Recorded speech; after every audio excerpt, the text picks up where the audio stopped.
Hello guys, আসসালামু আলাইকুম। বরাবরের মতো নতুন একটা ভিডিও নিয়ে আপনাদের মাঝে হাজির হয়েছি।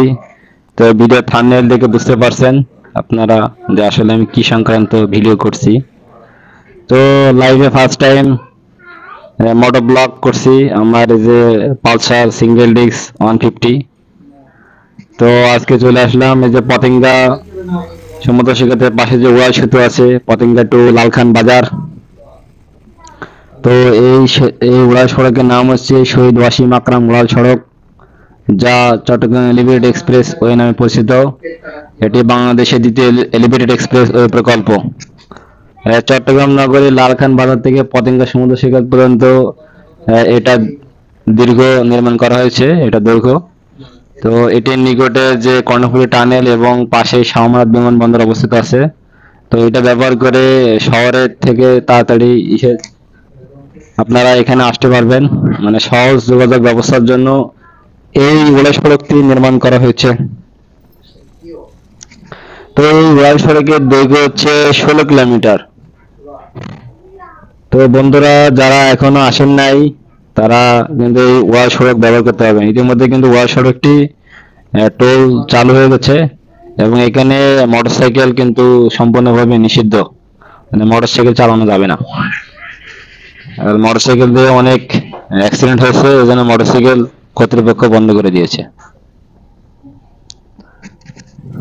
তো এই উড়াল সড়কটির যে ব্যয় হয়েছে ৩,২৫০,৮৩,০০,০০০ টাকা।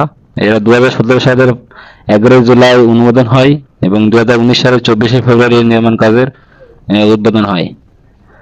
২০২২ সালে নির্মাণ ব্যয় বাড়ানোর ফলে মোট নির্মাণ ব্যয় ৪,৩৬৯,৭,১০,৮১৯ টাকা করা হয়েছে। আমি যে ইনফরমেশনটা আপনাদের মাঝে শেয়ার করতেছি এটা উইকিপিডিয়া তথ্য, আমি উইকিপিডিয়া সাহায্য নিয়েছি। তো এক্সপ্রেসওয়েটির নাম প্রাথমিকভাবে চট্টগ্রাম সিটি কর্পোরেশনের সাবেক মেয়র এবিএম মহিউদ্দিন চৌধুরীর নামে হওয়ার কথা ছিল।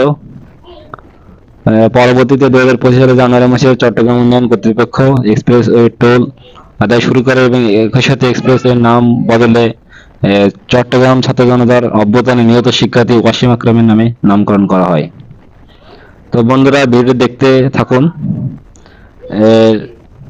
যে ওড়াল সড়ক শুরু হয়েছে চট্টগ্রাম এর পতেঙ্গা সমুদ্র সৈকত থেকে লালখান বাজার পর্যন্ত, লালখান বাজারে শেষ। এর হলো বিভিন্ন জায়গায় নামার জন্য ৮ থেকে ১০টি পয়েন্ট তৈরি হয়েছে, বাট এগুলো এখনো সম্পূর্ণভাবে কমপ্লিট হয় নাই, এজন্য নামা যাবে না। এজন্য আপনাকে ওই পতেঙ্গা সমুদ্র সৈকতে থেকে যাত্রা শুরু করলে লালখান বাজারে দিয়ে নামতে হবে, এর মধ্যে আর নামার কোনো জায়গা নেই। তো এখন কাজ শুরু হয়েছে, কাজ শেষ হলে ইনশাল্লাহ এই নগরবাসী এর সুফল ভোগ করতে পারবে ইনশাল্লাহ। তো বন্ধুরা ভিডিওটি এ পর্যন্ত, তো আপনারা দেখতে থাকুন। ভিডিওটি যদি ভালো লাগে অবশ্যই আপনাদের বন্ধুদের মধ্যে শেয়ার করবেন। ভিডিওতে ভালো লাগলে লাইক করবেন, কমেন্ট করবেন। আর যারা আমার চ্যানেলে এখনো নতুন, চ্যানেলটিকে দয়া করে সাবস্ক্রাইব করবেন, করে নোটিফিকেশন অল করে দিবেন, যাতে নিত্য নতুন ভিডিও আপনারা সহজে পেয়ে যান আমি আপলোড করার সাথে সাথে। তো বন্ধুরা ভালো থাকুন, দেখা হবে নতুন ভিডিওতে। আল্লাহ হাফেজ।